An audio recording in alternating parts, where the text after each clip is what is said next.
sẽ đã hi chu zen chúc phật thiên phật xa hi lên ít khi ngày đã hồn hi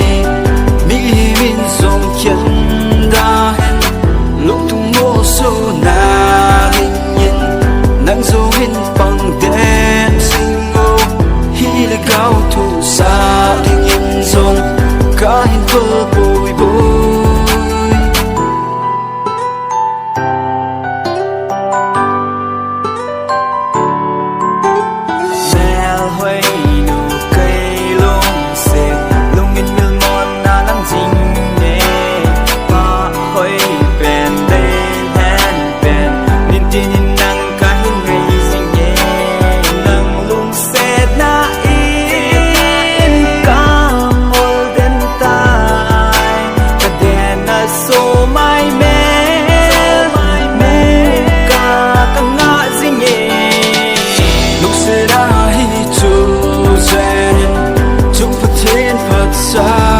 hi lên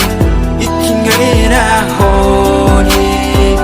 mi min dòng chân đã hen lúc tung mô số na hình nhìn nắng dấu hình bằng đen sinh ngô hi là cao thủ xa thì nhìn dòng cả hình vơ bồi bồi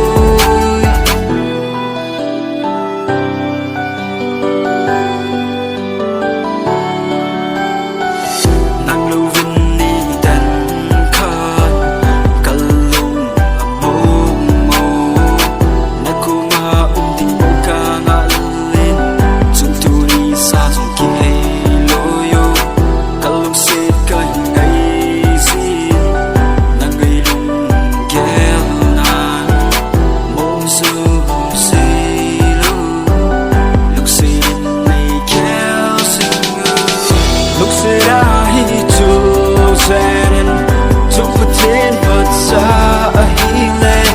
ít khi ngày đã hồn hi mi min dòng chân đã hen lúc tung mô số na hình nhìn nắng dấu hình bằng đen sinh ngô hi là cao thủ xa thì nhìn dòng cả hình vơ bồi bồi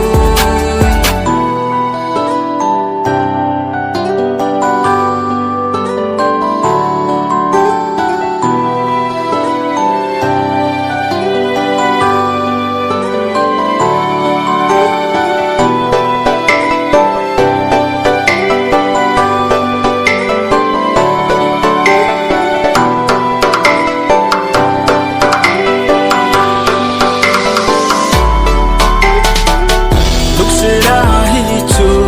zen chúc phật thiên phật xa hi lên ít khi ngày đã hồn hi mi min dòng chân đã hen lúc tung mô số